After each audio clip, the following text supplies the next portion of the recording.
چونکہ اکثر و بیشتر ہمارے، میں یہ بات ابن تیمیہ رحمہ اللہ کے بارے میں تو نہیں کہہ سکتا، لیکن ہمارے آج کل کے جو عام لوگ، خاص طور پر سلفی المزاج لوگ جو ہیں، وہ جس انداز کی تنقیدیں کرتے ہیں، ایک تو معلوم ہوتا ہے کہ انہوں نے اس کو سمجھا ہی نہیں، دوسرے یہ کہ جو باتیں انہوں نے کہی ہی نہیں ہیں وہ بھی ان کی طرف منسوب ہو رہی۔ بہرحال میں نے اس مسئلے کو اپنے طور پر جس طرح حل کیا ہے، میں اب وہ بیان کر رہا ہوں۔ اس میں پہلی بات وہ ہے جو میں عرض کر چکا ہوں اس سے پہلے ایک نشست میں، کہ اللہ تعالیٰ کی معرفت کے دو حصے ہیں۔ معرفت رب، یہ تو گویا کہ مطلوب ہے، مقصود ہے، اسی پر ہمارے طرز عمل کی اور دینی رویے کی ساری بنیاد ہوگی۔ جتنی معرفت گہری ہوگی اتنا ہی ہمارا عمل گہرا ہوگا، جتنی معرفت کے اندر وسعت ہوگی اتنی ہی ہمارے دینی جو روش ہے اور رویہ ہے اس کے اندر بھی وسعت ہوگی، وہ بالکل پروپورشنیٹ ہوں گے ایک دوسرے کے ساتھ۔ لیکن یہ دو حصے ہیں، ایک ہے ذات باری تعالیٰ، جس کے بارے میں میں نے حضرت ابوبکر صدیق رضی اللہ تعالی عنہ اور حضرت علی رضی اللہ تعالی عنہ، ان دونوں کے دو مقولوں پر مشتمل جو شعر ہے وہ آپ کو سنایا۔ العجز عن درک الذات ادراکو، اللہ کی ذات کے ادراک سے عاجز ہونے کا جب انسان کو احساس ہو جائے تو بس یہی ادراک ہے، معلوم ہم شد کہ ہیچ معلوم نہ شد۔ اور حضرت علی نے اس پر گرا لگائی، والبحث عن کنہ الذات اشراکو، اللہ کی ذات کی کنہ کے اندر کھود کرید کرو گے تو لازماً شرک میں مبتلا ہو جاؤ۔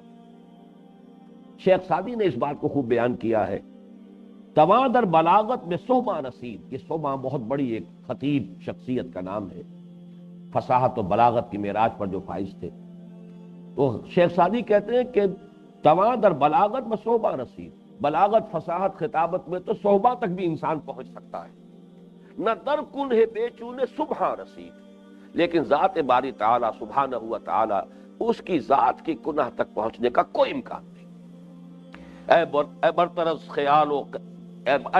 خیال و قیاس و گمان و وہم، بس ہر چے گفتہ ایم و شنید ایم و خواندہ ایم، دفتر تمام گشت و بے پایا رسید عمر، ما ہم چنا در اول وصف تو ماندہ ایم۔ بہرحال اس میں وہ خیال جو میں ظاہر کر چکا ہوں وہ میرا ذاتی ہے کہ اب اول وصف جو ہے وہ وصف وجود ہے، اور اسی کو سمجھنے سے انسان جو ہے عاجز ہے۔ دوسرا جو حصہ ہے اللہ کی معرفت کا وہ صفات کا ہے، اس میں بھی میں عرض کر چکا ہوں ہماری لیمیٹیشنز کیا ہیں۔ ساری معرفت ہماری صفات کے حوالے سے، آمنت باللہ کما ہوا باسمائہ و صفاتہ وقبلت جمیع احکامہ اقرار باللسان و تصدیق بالقلب، یہ ایمان مجمل ہے۔ لیکن صفات نہ اس کی کمیت کا ہم ادراک کر سکتے ہیں، اللہ قادر ہے، کتنا قادر ہے، اللہ علیم ہے، کتنا علیم ہے، کیا معلوم، ہمارے لیے ممکن ہی نہیں کوئی تصور کرنا۔ اللہ بصیر ہے، کیسے دیکھتا ہے، سمیع ہے، کیسے سنتا ہے، ہمیں نہیں معلوم۔ بہرحال جو بھی کچھ ہے ہمارے پلے معرفت خداوندی میں وہ اسماء و صفات سے ہے۔ لیکن اب ذرا آئیے، ایک مسئلہ جو ہمارے ہاں علم کلام کا اور یہ متکلمین ان کا بہت بڑا ایک مسئلہ رہا ہے، جس پر بڑی بحثیں ہوئی ہیں، نزاع ہوا ہے، جس کو کہ اقبال نے بھی پھر اپنی وہ جو آخری دور کی نظم ہے ابلیس کی مجلس شورا، اس میں اس مسئلے کی نشاندہی کی ہے، اس کا تذکرہ کیا ہے صفات ذات حق حق سے جدا یا عین ذات، یہ مسئلہ ہے۔ یہ ذات اور صفات میں نسبت کیا ہے؟ ذات اضافی شے ہے، ہمارے لیے تو صفت اضافی شے ہے۔ ایک وقت تھا کہ مجھے کچھ علم حاصل نہیں تھا، آج مجھے علم ہے، جتنا بھی ہے، تھوڑا ہے، بہت ہے، اور ہو سکتا ہے کہ عمر جو ہے ارذل العمر تک پہنچ جاؤں تو وہ علم جو ہے جاتا رہے، زائل ہو جائے۔ تو گویا کہ ہمارے وجود پر جو صفت علم ہے وہ اضافی ہے، وہ ہمارے وجود کا حصہ نہیں ہے، جزو لازم نہیں ہے۔ لیکن کیا اللہ کے بارے میں بھی یہ تصور ہم کر سکتے ہیں؟ اب یہ مسئلہ تھا، ہے صفات ذات حق حق سے جدا یا عین ذات، امت مرحوم کی ہے کس عقیدے میں نجات۔ اب یہ مسئلہ ہے جس پر بڑی طویل بحثیں ہوئی ہیں، اور مجھے یہ خوش قسمتی ہے کہ یہ مولانا منتخب الحق صاحب کے، جو میں سمجھتا ہوں کہ اس دور میں جو قدیم جو فلسفہ اور منطق کا جو ہمارا مکتب فکر ہے، خیر آبادی اسکول آف تھاٹ، اس کے وہ آخری، کہنا چاہیے کہ اس سلسلے کی آخری شخصیت تھے، ان سے استفادے کا موقع ملا جب میں نے ایم اے اسلامیات کیا تھا کراچی یونیورسٹی سے، اور وہاں یہ مسئلہ سمجھ میں آیا۔ اب ظاہر بات ہے کہ میں یہاں اس مسئلے کو بیان نہیں کر رہا، لیکن اس کا جو حل ہے سب کے نزدیک متفق علیہ وہ کیا ہے؟ لا عین ولا غیر۔ اللہ کی صفات نہ اس کی ذات کا عین ہے نہ غیر، سمجھ میں آئے تب بھی ماننا پڑتا ہے، نہ آئے تب بھی ماننا پڑتا ہے۔ عین مانیں گے تو بھی اس سے بہت سی چیزیں ایسی لازم آ جائیں گی جن کو نہیں تسلیم کیا جا سکتا، غیر مانیں گے تب بھی ایسی بہت سی چیزیں لازم آ جائیں گی جن کو اللہ کے بارے میں، جن کے بارے میں گمان بھی نہیں کیا جا سکتا۔ لا عین ولا غیر، اور لا عین ولا غیر کو آپ یہ بھی کہہ سکتے ہیں، لا عین تو اس کا مطلب ہے ایک اعتبار سے وہ غیر ہے، اور لا غیر تو ایک اعتبار سے وہ عین ہے۔ من وجہ عین ومن وجہ آخر غیر، یہ گویا کہ دوسرا مقدمہ ہوا۔ اب آئیے تیسری بات کی طرف، یہاں سے مسئلہ حل ہو جائے گا۔ ہر شخص جانتا ہے یہاں سے وہ الجبرے کا حساب شروع ہو رہا ہے۔ یہ سلسلہ کون و مکان، یہ کائنات اللہ کے امر کن کا ظہور ہے۔ کن یقول لہ کن فیکون، ہر شے جس کو وجود حاصل ہوا ہے اللہ کے ایک کلمہ کن کا ظہور ہے۔ یہی وجہ دو مقامات پر قرآن مجید میں آیا ہے کہ تم اللہ کے کلمات کو گن نہیں سکتے۔ اگر کل روئے ارضی کے درخت قلم بن جائیں اور سارے سمندر سیاہی بن جائیں، تب بھی یہ کہ اللہ تعالیٰ کے کلمات ختم نہیں ہوگے، وہ سیاہی ختم ہو جائے۔ لنفد البحر قبل ان تنفد کلمات ربی ولو جئنا بمثلہ مددا، ان سمندروں جتنی اور بھی سیاہی لے آئی جائے۔ اور اس کی وجہ کیا ہے کہ تمام مخلوقات اللہ کے کسی نہ کسی کلمہ کن کا ظہور ہے۔ اب کن کیا ہے؟ کلام ہے، کلمہ ہے، کلام ہے، یہ دوسری بات۔ تیسری بات، کلام صفت ہے، متکلم کی صفت ہے، گویا کہ کلمہ، کلام، حرف کن اللہ کی ایک صفت ہے، اور صفت کے بارے میں متکلمین کا متفق علیہ فیصلہ یہ ہے کہ لا عین ولا غیر۔ گویا کہ منطقی نتیجہ برآمد ہوتا ہے یہ کائنات نہ اللہ کا عین ہے نہ اللہ کا غیر، اور یہی بات ہے جو شیخ ابن عربی کہہ رہے ہیں۔ لا عین ولا غیر، اس کا نتیجہ کیا نکلتا ہے؟ من وجہ عین ومن وجہ آخر غیر، ایک اعتبار سے یہ عین ہے، ماہیت وجود، ایسنشل بینگ، اس میں اتحاد ہے، ایک ہی ہے، لیکن جہاں پر بھی ڈیفینیشن آ جائے گی، ایسنشلی وجود ایک ہے، ڈیفینٹ وجود جو ہے مختلف چیزوں کا وہ اللہ کا ہے۔ بس اس بات کو اگر سامنے رکھا جائے، یہی مسلک ہے شیخ ابن عربی کا، اور یہی توجیہ میری ہے اس مسئلے کی۔ آخری بات یہ ہے کہ واللہ عالم، پھر میں عرض کر رہا ہوں کہ یہ مسئلہ میں اس کو بیان کر دیا کرتا ہوں، حالانکہ میں سمجھتا ہوں کہ بہت سے حضرات کا شاید یہ ذوق نہ ہو، لیکن اس لیے کرتا ہوں کہ سوء ظن نہ رہے اپنے ان بزرگوں اور اسلاف کے بارے میں جو وحدت الوجود کے قائل، اس سے ہمیں اپنے آپ کو بچا لینا چاہیے، اس لیے کہ یہ بہت بڑی محرومی ہوتا ہے۔ اختلاف کا حق ہر شخص کو حاصل ہے، ہر شخص سے اختلاف کا حق ہر شخص کو حاصل ہے، یہاں تک کہ آراء کی حد تک ہم صحابہ سے بھی اختلاف کر سکتے ہیں۔ کسی شخص کی رائے ہو سکتی ہے کہ حضرت عمر رضی اللہ تعالیٰ عنہ اس وقت یہ نہ کرتے، یوں کرتے تو بہتر ہو جاتا، رائے رکھ سکتا ہے، اس لیے کہ ہمارے نزدیک جو عصمت ہے وہ خاصہ نبوت ہے، اور عصمت جو ہے وہ ختم ہو چکی نبوت کے خاتمے کے۔ اب کوئی بھی معصوم نہیں، البتہ یہ کہ آپ کی رائے ہو سکتی ہے۔ اس حوالے سے بہرحال جو بھی کچھ میری رائے تھی وہ میں نے بیان کر دی۔ اب آئیے اس سورہ مبارکہ کے دوسرے حصے کی طرف۔ یہ ہے جیسا کہ میں نے کل عرض کیا تھا، یہ ہے اس کا عملی پہلو۔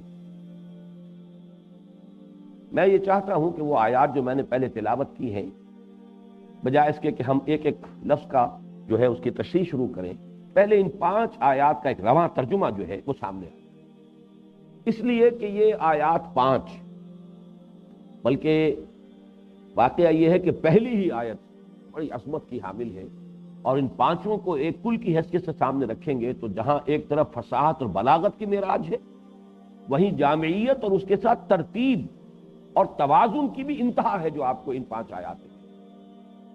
رواں ترجمہ یوں ہوگا: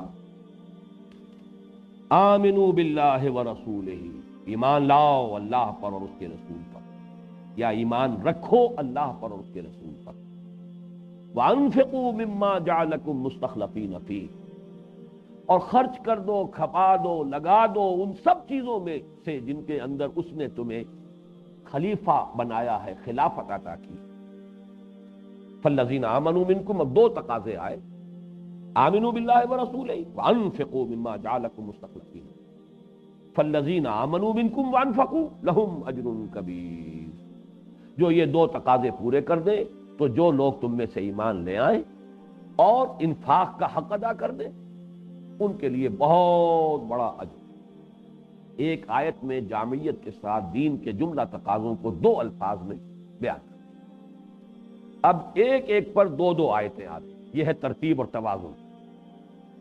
ایک ایک آیت میں ذرا سرزنش کا انداز ہے، ڈانٹ ڈپٹ کا انداز ہے، ملامت کا انداز ہے، زجر کا انداز ہے، اور ایک ایک آیت میں ترغیب ہے، تشویق ہے۔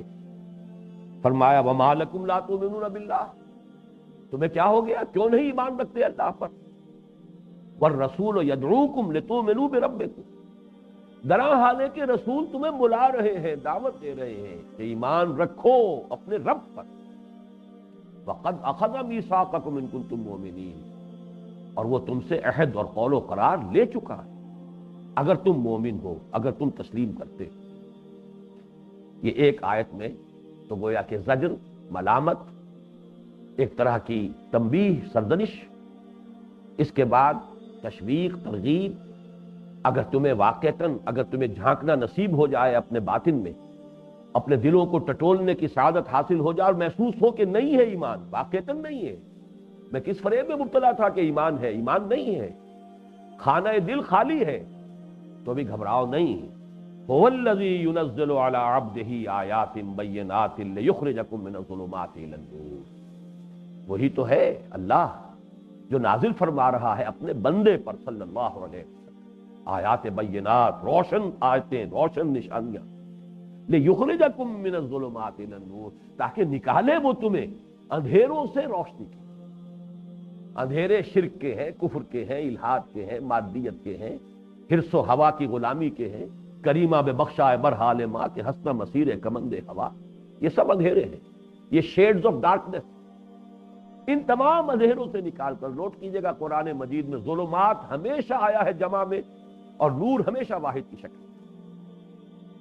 ظلمات بعضها فوق بعض، نور علی نور، نور کے اندر تعدد بھی لایا گیا ہے تو واحد کے صیغے سے، نور علی نور۔ یہ سورہ نور کا جو 5واں رکوع ہے، جو ہمارے منتخب نصاب کے دوسرے حصے کے اندر یہ درس ہے، اور ظلمات بعضها فوق بعض، تو اللہ تعالیٰ نے کتاب اتار دی ہے، یہ آیات بینات ہیں، گھبراؤ نہیں، یہ آیات تمہیں اندھیروں سے، ہر طرح کے اندھیروں سے، تمام ظلمات سے، تمام شیڈز آف ڈارکنیس سے نکال کر روشنی میں لے آئیں گی۔ وَإِنَّ اللَّهَ بِكُمْ لَرَءُوفٌ رَحِيمٌ، اور اللہ تو تمہارے ساتھ بڑا رؤوف ہے، بہت مہربان ہے، تمہارا خیر خواہ ہے، تم پر رحم فرمانے والا ہے۔ اس کی شان جو ہے وہ رحیم اور غفور کی، اور اس کی شان رؤوف کی۔ تو یہ دو آیتیں ہو گئی۔ پہلی آیت میں دو تقاضے، آمنوا باللہ ورسولہ وانفقوا مما جعلکم مستخلفین، یہ دو تقاضے پورے کر دو تو اجر عظیم، فالذین آمنوا منکم وانفقوا لہم اجر کبیر۔ اس کے بعد ایک آیت میں ذرا دلوں کو ٹٹولنے کی طرف آمادہ کیا گیا، وما لکم لا تؤمنون باللہ والرسول یدعوکم لتؤمنوا بربکم وقد اخذ میثاقکم ان کنتم مؤمنین، اور اس کے بعد نشاندہی کر دی گئی، هو الذی ینزل علی عبدہ آیات بینات لیخرجکم من الظلمات الی النور۔ نور ایمان اگر تمہیں چاہیے واقعتاً، اگر تمہارا دل، خانہ دل جو ہے تاریک ہے نور ایمان کے اعتبار سے، تو اس کو منور کرنے کے لیے یہ آیات بینات اللہ نے نازل فرما دی۔ اب دو آیتوں میں پہلے وہ سرزنش کا انداز، وَمَا لَكُمْ أَلَّا تُنْفِقُوا فِي سَبِيلِ اللَّهِ، اور تمہیں کیا ہو گیا ہے اللہ کی راہ میں خرچ نہیں کرتے؟ یہ بخل، یہ تم پر کیوں طاری ہو گیا؟ یہ سینت سینت کر رکھنے کی کیوں روش ہو گئی؟ وَمَا لَكُمْ أَلَّا تُنْفِقُوا فِي سَبِيلِ اللَّهِ، وہی انداز۔ اسی لیے میں نے عرض کیا تھا کہ یہ آیات 5 انتہائی جامع بھی ہیں، پھر ان میں ترتیب اور توازن۔ واقعہ یہ ہے کہ اس کی کوئی دوسری نظیر میرے علم کی حد تک قرآن مجید میں نہیں، جو حسن ترتیب، حسن توازن اور جو جامعیت کبریٰ یہاں ہے۔ جیسے ذات و صفات باری تعالیٰ کے بیان میں سورہ حدید کی پہلی 6 آیات پر مشتمل حصہ اول، اسی طرح دین کے تقاضے، دین کے مطالبات، اللہ چاہتا کیا ہے، اس میں جامعیت کبریٰ کے ساتھ، اور پھر اس کا احساس، پورا احاطہ کر لینا پورے مضمون کا، اس کے اعتبار سے میرے نزدیک جامع ترین مقام ہے۔ وَمَا لَكُمْ أَلَّا تُنْفِقُوا فِي سَبِيلِ اللَّهِ، تمہیں کیا ہو گیا ہے اللہ کی راہ میں خرچ نہیں کرتے؟ وَلِلَّهِ مِيرَاثُ السَّمَاوَاتِ وَالْأَرْضِ، حالانکہ آسمانوں اور زمین کی وراثت تو اللہ ہی کے لیے، تم سب چلے جاؤ گے، یہ سب کچھ جو کچھ ہے اللہ ہی کے لیے رہ جائے گا۔ یہ تمہارے ساتھ جانے والی شے نہیں ہے۔ اگرچہ ایک تو وارث ہوتے ہیں، اولاد وارث ہے، ٹھیک ہے، لیکن یہ پھر اولاد کا بھی کوئی اور وارث ہو جائے گا۔ بالآخر تو یہ پوری کائنات جو ہے یہ در حقیقت وراثت خداوندی ہے۔ فَلِلَّهِ مِيرَاثُ السَّمَاوَاتِ وَالْأَرْضِ لا يَسْتَوِي مِنْكُمْ۔ اب یہاں پر ایک بڑا عظیم مضمون آ گیا ہے، اور اس میں ایک اور بات کی طرف وہ بعد میں وضاحت سے بیان کروں گا کہ انفاق جو ہے اس سے مراد عام طور پر ہم لے لیتے ہیں انفاق مال، حالانکہ کھپانا اور خرچ کرنا وہ جیسے مال کا ہے ویسے ہی جان کا بھی۔ یہاں آگے چل کر اس کو کھول دیا گیا، لا یستوی منکم من انفق من قبل الفتح وقاتل۔ دیکھو تم میں سے وہ لوگ جنہوں نے فتح سے پہلے انفاق کیا تھا اور قتال کیا تھا، وہ برابر نہیں ہیں ان کے کہ جنہوں نے فتح کے بعد قتال میں حصہ لیا اور انفاق کیا۔ اولئک اعظم درجۃ من الذین انفقوا من بعد وقاتلوا۔ ان کے درجے بہت بلند ہیں، بہت عظیم ہیں، وہ بہت اعظم ہے، اعلیٰ ہے درجات کے اعتبار سے ان لوگوں کے مقابلے میں کہ جنہوں نے انفاق کیا فتح کے بعد یا قتال میں حصہ لیا۔ فعل وہی ہے انفاق، فعل وہی ہے قتال میں حصہ لینا، جان کھپانا، مال کھپانا، لیکن جن حالات میں یہ کام کوئی شخص کر رہا ہے ان کے اعتبار سے ان کی قدر و قیمت کے اندر فرق و تفاوت پیدا ہو جائے گا زمین اور آسمان جیسے۔ جب دین ایک غربت کی حالت میں ہے، پامال ہے، دین کا کوئی ساتھی نہیں، کوئی جاننے پہچاننے والا نہیں، جیسے کہ حضور کی حدیث ہے بدأ الاسلام غریبا وسیعود کما بدأ، جو اس حالت غربت میں جنہوں نے اسلام کا ساتھ دیا ان کا جو مرتبہ ہے اللہ کے ہاں وہ سابقون الاولون، اس مرتبے کو وہ لوگ نہیں پہنچ سکتے۔ جب اسلام کو غلبہ حاصل ہو گیا، اسلام اب قوت ہے، اب جو آگئے اس کے ساتھ ٹھیک ہے، اب وہ بھی حسن نیت کے ساتھ آئے ہیں تو اجر و ثواب تو ان کا جو ہے اللہ تعالیٰ کی طرف سے اس کی ضمانت دی گئی ہے، لیکن درجے میں وہ ان کے برابر کبھی نہیں ہو سکتے کہ جنہوں نے اس حالت غربت میں اور اس حالت ضعف میں دین کا ساتھ دیا۔ لا يستوی منکم من انفق من قبل الفتح وقاتل اولئک اعظم درجۃ من الذین انفقوا من بعد وقاتلوا وکلا وعد اللہ الحسنی۔ اور سب سے اللہ کا وعدہ ہے بہت اچھا، جنت سب کو ملے گی، حسن نیت شرط ہے، نیت صحیح تھی بعد میں آئے یا پہلے آئے، درجات جنت میں بھی ہوں گے، بہت فرق و تفاوت ہوگا۔ یہاں تک حدیث میں آیا ہے کہ اتنا فرق و تفاوت ہوگا اہل جنت کے مابین کہ ایک شخص نچلے درجے کا جنتی اوپر والے درجے کے جنتی کو ایسے دیکھے گا جیسے تم زمین پر بیٹھ کر آسمان کے ستاروں کو دیکھتے ہو۔ یہ فرق و تفاوت تو ہوگا، لیکن بہرحال جنت سب کو ملے گی۔ واللہ بما تعملون خبیر، اور جو کچھ تم کر رہے ہو اللہ اس سے خوب باخبر ہے۔ دیکھیے اس سے پہلے آیا تھا بصیر، یہاں آیا خبیر۔ بصارت میں یہ چونکہ الفاظ ہماری زبان کے ہیں، بصارت میں دھوکہ کھانے کا اندیشہ ہوتا ہے۔ خبیر اصل خبر جو ہے وہ تمہارے باطن سے بھی باخبر ہے، تمہاری نیتوں کو بھی جانتا ہے، صرف ظاہر کو نہیں دیکھ رہا۔ ان اللہ لا ينظر الى صورکم ولا الى اموالکم ولکن ينظر الى قلوبکم والى اعمالکم۔ اللہ تعالیٰ تمہاری صورتوں اور تمہارے بالوں کو نہیں دیکھتا، اللہ تمہارے دلوں کو دیکھتا ہے اور تمہارے اعمال کو دیکھتا ہے۔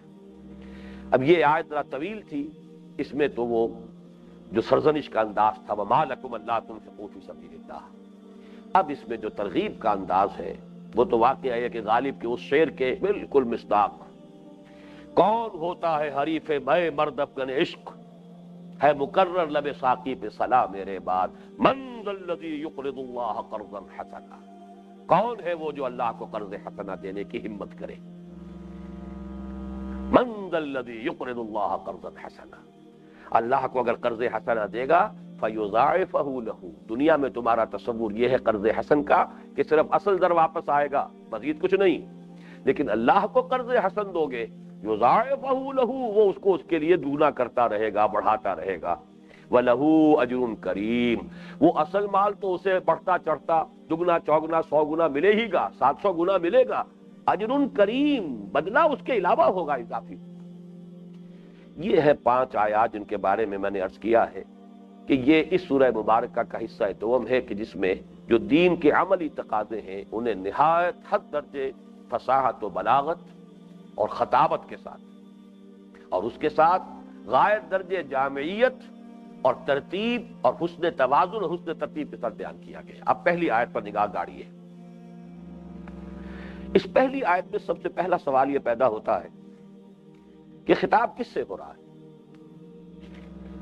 آمنوا باللہ ورسولہ وانفقوا مما جعلکم مستخلفین فیہ، ایمان لاؤ اللہ پر، اس کے رسول پر، اور خرچ کر دو جو کچھ کہ تمہیں دیا ہے، جس چیز میں تمہیں خلافت عطا کی ہے، اس میں سے جو لوگ یہ دو تقاضے پورے کر دیں گے ان کے لیے اجر کبیر۔ تو یہاں صرف کس آیت کے الفاظ کو سامنے رکھا جائے تو امکان موجود ہے کہ یہ غیر مسلموں سے خطاب ہو، کافروں سے خطاب ہو، یہودیوں سے، نصرانیوں سے، لیکن سیاق و سباق ابھی جو آپ نے 5 آیات پڑھ لی ہیں ان سے متعین ہو گیا ہے کہ یہاں خطاب ان سے نہیں ہے۔ جیسے کہ میں نے ان صورتوں کا جو مجموعی تعارف کرایا تھا تو عرض کیا تھا کہ ان صورتوں میں کفار سے، مشرکین سے، یہود سے، نصارہ سے خطاب ہے ہی روح ثقل مسلمانوں سے۔ لیکن مسلمانوں میں سے کون؟ جن کی حرارت ایمانی میں کچھ کمی ہے، معیار مطلوب پر نہیں، جن کا جذبہ انفاق جتنا ہونا چاہیے نہیں، جن کا جوش جہاد جتنا ہونا چاہیے نہیں، جن کا ذوق شہادت جس طرح ہونا چاہیے نہیں، جن میں ضعف ہے، جن میں کمزوری ہے، ایمان اور اعمال صالحہ کا وہ درجہ جو مطلوب ہے اس پر پورے نہیں اتر رہے، وہ ہے کہ جن سے خطاب کیا جا رہا ہے۔ اسی لیے میں نے 2 ترجمے کیے تھے آمنو کو، ایمان لاؤ اللہ پر اور اس کے رسول پر۔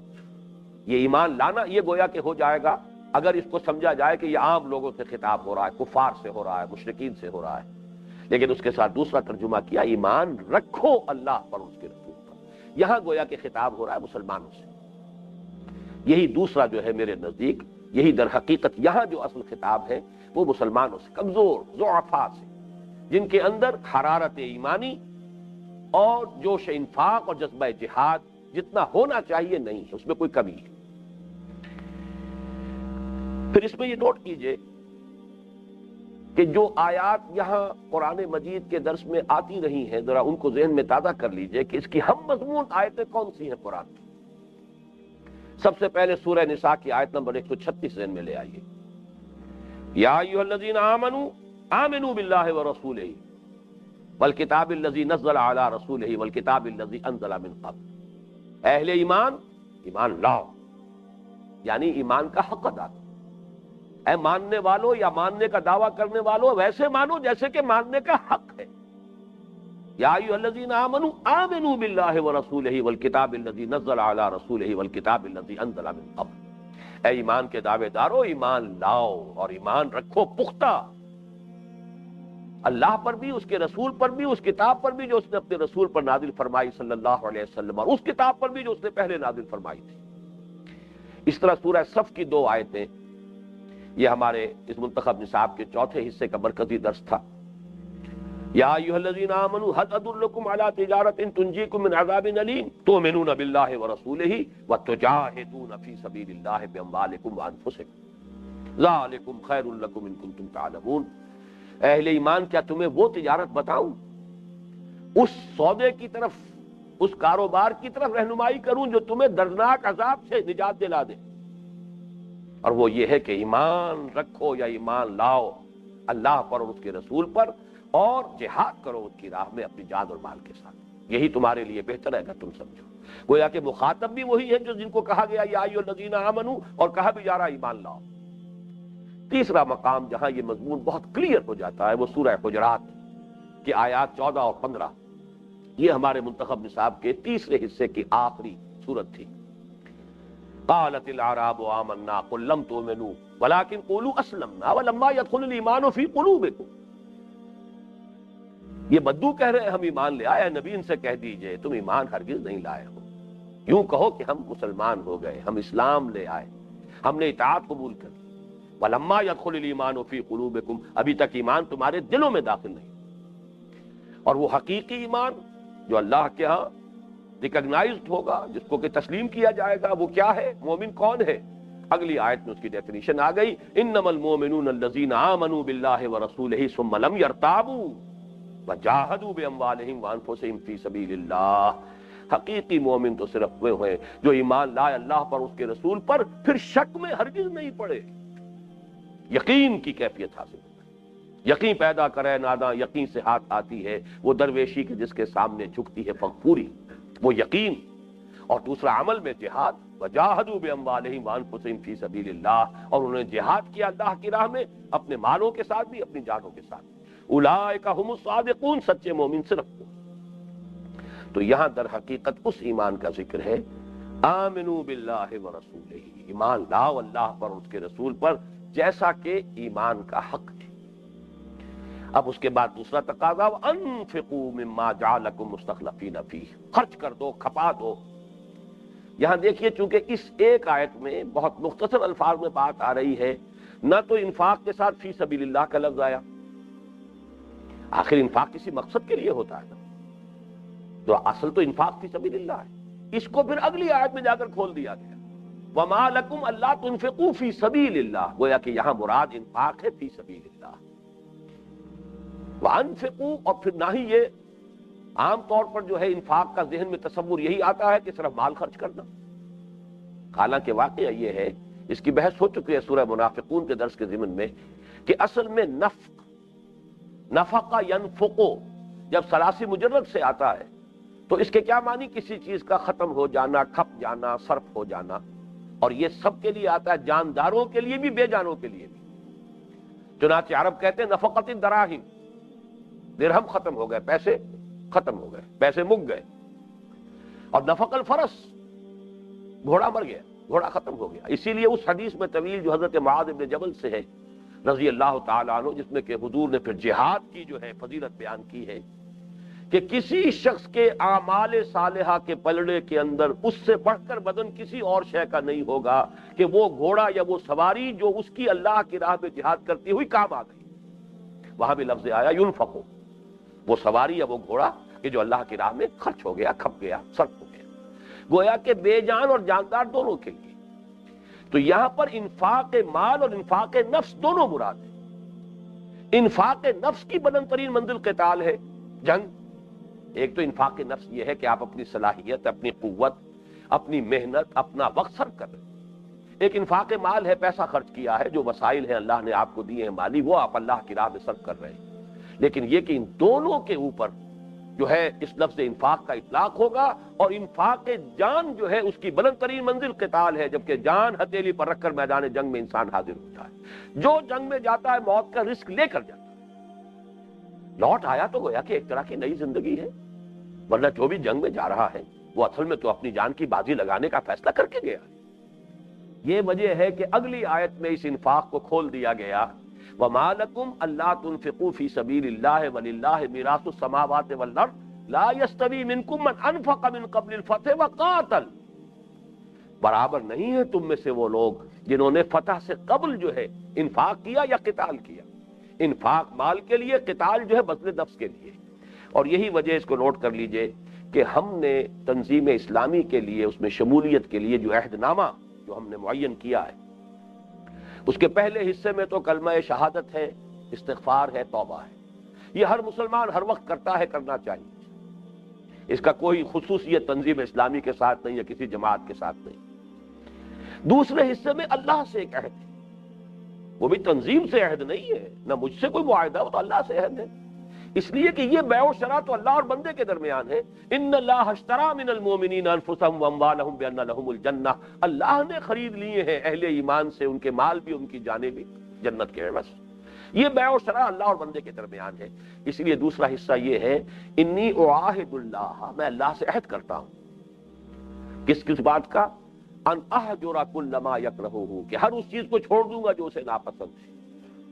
نمبر 2، وَأُجَاهِدَ فِي سَبِيلِهِ جُهْدَ اسْتِطَاعَتِي، اور اس کی راہ میں جہاد کروں گا اپنی امکان بھر، مقدور بھر، استطاعت کی حد تک۔ اور اس کا مطلب کیا ہے؟ وَأُنفِقَ مَالِي وَأَبْذُلَ نَفْسِي لِإِقَامَةِ دِينِهِ وَإِعْلَاءِ كَلِمَتِهِ، اپنا مال بھی خرچ کروں گا، اپنی جان بھی کھپاؤں گا اس کے دین کو قائم کرنے کے لیے، اور اس کے کلمے کی سربلندی کے لیے۔ وَلِأَجْلِ ذَلِكَ، اس مقصد کے لیے تنظیم میں شمولیت اختیار ہو رہی ہے، ورنہ یہ عہد معاہدہ، یہ قول و قرار، یہ میثاق، یہ جو سودا ہے، یہ بیع و شراء ہے، یہ تو ہر مسلمان کی، ہر بندہ مومن کی، اگر وہ حقیقتاً مومن ہے، اللہ کے ساتھ ہونا چاہیے، اگر نہیں ہے تو یہ ہماری محرومی ہے۔ آمنوا باللہ ورسولہ وانفقوا مما جعلکم مستخلفین فیہ. ابھی تک جو میں نے انفقوا کی وضاحت کی ہے اس سے یہ بات اور واضح ہو گئی کہ بات ایک ہی ہے جو کہی جا رہی ہے. تجاہدون فی سبیل اللہ باموالکم وانفسکم، جہاد کرو اللہ کی راہ میں اپنے مالوں سے بھی اپنے جانوں سے بھی.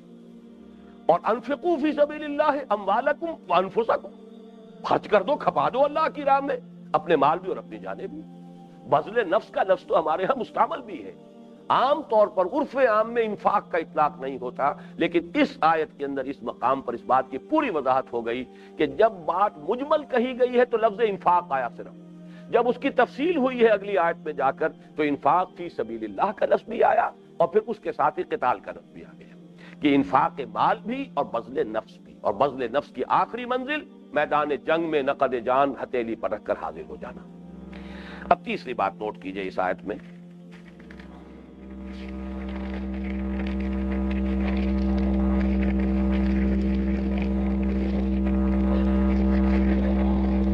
کیا کچھ گڑبڑ ہو گئی ہے میرے صفحات میں.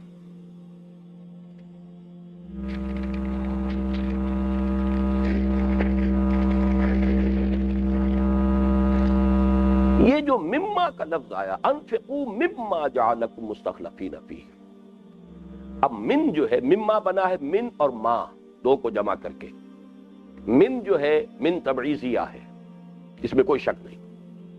اللہ یہ نہیں چاہتا کہ سارا مال لگا، اللہ یہ نہیں چاہتا کہ اپنے جسم و جان کی ساری قوتیں اور صلاحیتیں صرف ہماری راہ کے اندر لگا، بلکہ اس میں سے تبعیضیہ ہے من مما، جن جن چیزوں میں ہم نے تمہیں استخلاف عطا کیا ہے اس میں سے لگاؤ ہماری راہ میں.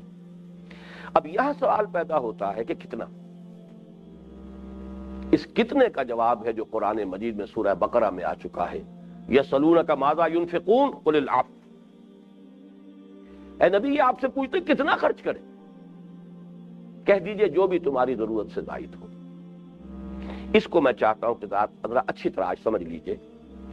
بندہ مومن اگر اس تقاضے کو واقعتاً کما حقہ ادا کرنا چاہے، پہلے اپنی نیتوں کو صاف کیجئے، خالص کیجئے کہ واقعتاً جو بات سامنے آئے گی دل گواہی دے گا کہ صحیح ہے تو قبول کرے.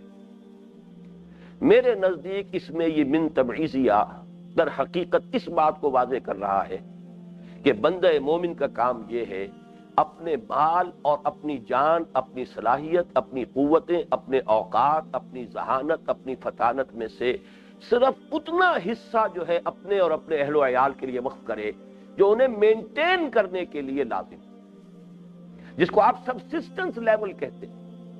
اور وہ بھی اس لیے کہ زندہ رہنا ہے تاکہ ہم کام جاری رکھ سکیں. زندگی کو برقرار رکھنا زندگی برائے زندگی نہیں ہے، یہ کوئی اپنی جگہ پر مقصود و مطلوب نہیں ہے. مقصود و مطلوب تو اللہ ہے، لا مقصود الا اللہ لا مطلوب الا اللہ. لیکن زندگی کو برقرار رکھنا ہے کہ یہ اللہ کی عطا کردہ ایک نعمت ہے اور اس لیے برقرار رکھنا ہے تاکہ اللہ کی راہ میں یہ جد و جہد، یہ محنت، یہ انفاق، یہ اللہ تعالیٰ کی حکومت، لہو ملک السماوات والارض، اللہ کے لیے ہے آسمانوں اور زمین کی بادشاہی، اسے بالفعل قائم کرنے کے لیے مسلسل جد و جہد ہو سکے. یہاں اس کو جمع کرنا جو ہے، جو بھی ضرورت سے زائد ہے اس کو جمع کرنا، یہی در حقیقت میں اس اعتبار سے جو سائی عبدالرزاق صاحب کا قول سناتا رہا ہوں کہ جو دم غافل سو دم کافر، یہی جمع کرنا یہاں پر یہی کفر ہے، یہی ضلالت ہے. یہی وجہ ہے کہ مکی قرآن میں سورۃ ہمزہ ویل لکل ہمزۃ لمزہ الذی جمع مالا وعددہ یحسب ان مالہ اخلدہ، یہ ایک پوری ذہنیت ہے، ایک پوری انسانی شخصیت کا ہیولہ ہے جو بیان کیا جا رہا ہے. تباہی ہے، ہلاکت ہے، بربادی ہے، ویل ہے ان لوگوں کے لیے جو ایک طرف اس اخلاقی پستی میں مبتلا ہیں، لوگوں کی عیب چینی کرتے ہیں، عیب جوئی کرتے ہیں، طنز و طعن کا کام کرتے ہیں اور مال جمع کرتے ہیں، گنتے رہتے ہیں.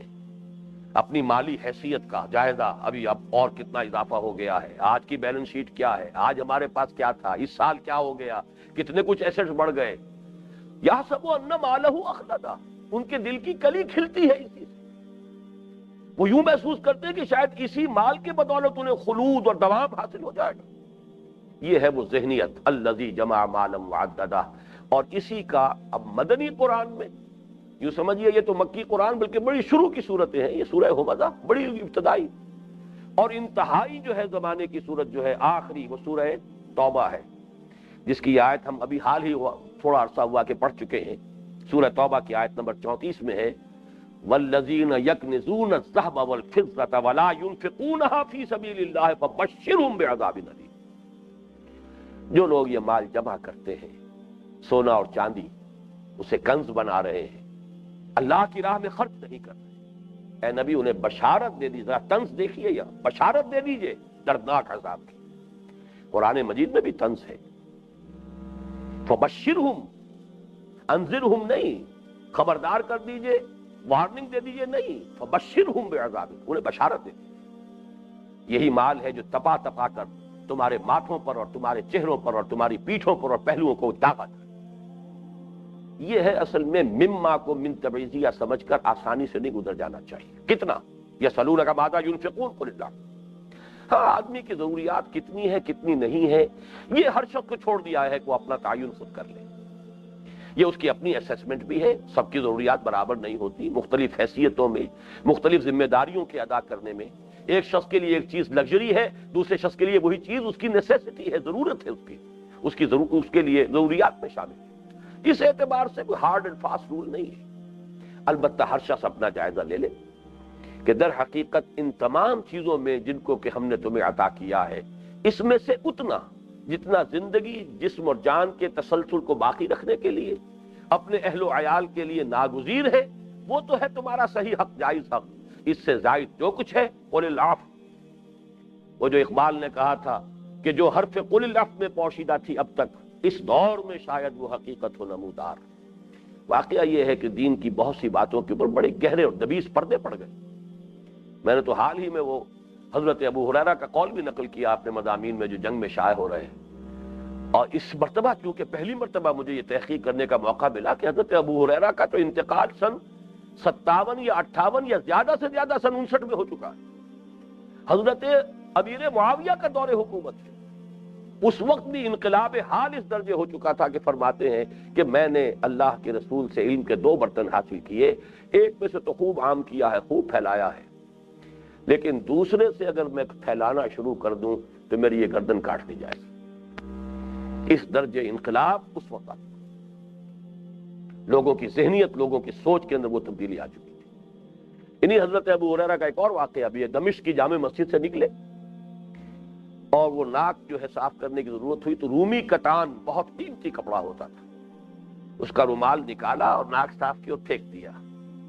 اب دوبارہ اسے جیب میں رکھنا گوارا نہیں کیا، اور پھر خود ہی کہا اے ابو ہریرہ آج تمہارا حال یہ، تم رومی کتان کے کپڑے سے ناک صاف کر کے اسے پھینک رہے ہو۔ وہ دن بھی تھے جب تم پر فاقوں کی وجہ سے بے ہوشی طاری ہوتی تھی اور لوگ یہ سمجھتے تھے کہ شاید مرگی کا دورہ پڑا ہے تو تمہاری گردن کو الٹا دباتے تھے، آ کر پاؤں رکھتے تھے۔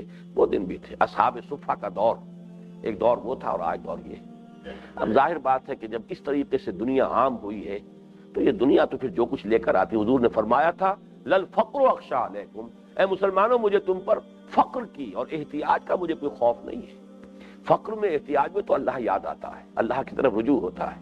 مجھے اندیشہ ہے تو اس کا ہے کہ دنیا کے خزانے تمہارے پاؤں میں آئیں گے، تمہارے قدموں تلے دنیا آئے گی اور پھر تم اس دنیا کی وجہ سے ایک دوسرے کی گردنیں کاٹو گے۔ بہرحال ابھی ہم اس آیت کو مکمل نہیں کر پائے ہیں۔ آمنوا باللہ ورسولہ وانفقوا مما جعلکم مستخلفین فیہ، میں اس کی طرف تھوڑا سا اشارہ کر دوں کہ ہماری حیثیت یہاں کیا معین کی گئی۔ اپنی حیثیت کو پہچانیے۔ پہلے تو فرمایا تمہیں خلافت دی گئی ہے، مالک نہ سمجھ بیٹھنا اپنے آپ کو، نہ تم ملک ہو نہ مالک ہو، مالک حقیقی بھی اللہ اور ملک حقیقی بھی اللہ، یہ میں وضاحت کر چکا ہوں، یہ ایک ہی لفظ ہے اصل میں، اسی لیے مالک یوم الدین ملک یوم الدین دونوں قراءتیں ہیں سورہ فاتحہ۔ بلکہ تمہیں خلافت دی گئی ہے، تم نائب ہو، تم کسٹوڈین ہو، تم امین ہو، تم اللہ کے حکم کی تنفیذ کرنے والے ہو۔ پہلے تو لفظ آیا خلافت کا استخلاف، پھر یہاں مفعول کا صیغہ آیا مجہول، مما جعلکم مستخلفین، یہ خلافت بھی تم نے خود حاصل نہیں کی ہے، اللہ نے تمہیں عطا کی ہے۔ یہ خلافت بھی عطائی ہے، تمہاری اپنی حاصل کردہ نہیں۔ مزید اس کو ڈائلیوٹ کیا، مما جعلکم مستخلفین فی، تم مجعول ہو، پھر مفعول کا صیغہ ہے، یعنی یہ تو در حقیقت تمہاری کوئی حیثیت ہے ہی نہیں۔ جعلکم، اس نے تمہیں بنا دیا ہے، مستخلفین، خلافت دیے ہوئے، فی، ان چیزوں میں جو اس نے تمہیں دی ہیں۔ اس میں تمہارا جسم بھی ہے، تمہاری توانائی ہے، تمہاری ذہانت ہے، فطانت ہے، تمہاری دوربینی ہے، دور اندیشی ہے، تمہارا وقت ہے، تمہاری صحت ہے، تمہارے اندر جو بھی قوت کار ہے، تمہاری عمر ہے، خاص طور پر جو جوانی کا دور ہے، جیسا کہ اس حدیث میں آیا ہے کہ جو 5 سوال کیے جائیں گے، اس میں عمر کو 2 حصوں میں تقسیم کیا، ان عمرہ فیما افنا وان شبابہ فیما ابلا، جو عمر ہم نے دی تھی 60 70 80 برس کہاں گوائی، اور خاص طور پر جوانی کہاں گلائی، وان شبابہ فیما ابلا، اس کا جواب دو، اس کا حساب دو۔ تو معلوم ہوا کہ یہ ساری چیزیں ہیں جس میں جو ہم نے تمہیں دی ہیں، وَأَنفِقُوا مِمَّا جَعَلَكُمْ مُسْتَخْلَفِينَ فِيهِ، اس مضمون پر بھی ابھی کچھ تھوڑی سی گفتگو اور کرنی ہوگی انشاءاللہ کل، لیکن اب اللہ کے فضل و کرم سے وہ جو زیادہ مشکل مسئلہ تھا ایک، اس سے ہم گزر آئے ہیں، اب ہماری گاڑی جو ہے انشاءاللہ تیزی کے ساتھ چلے گی۔ بارک اللہ لی ولکم فی القرآن العظیم ونفعنی وإیاکم بالآیات۔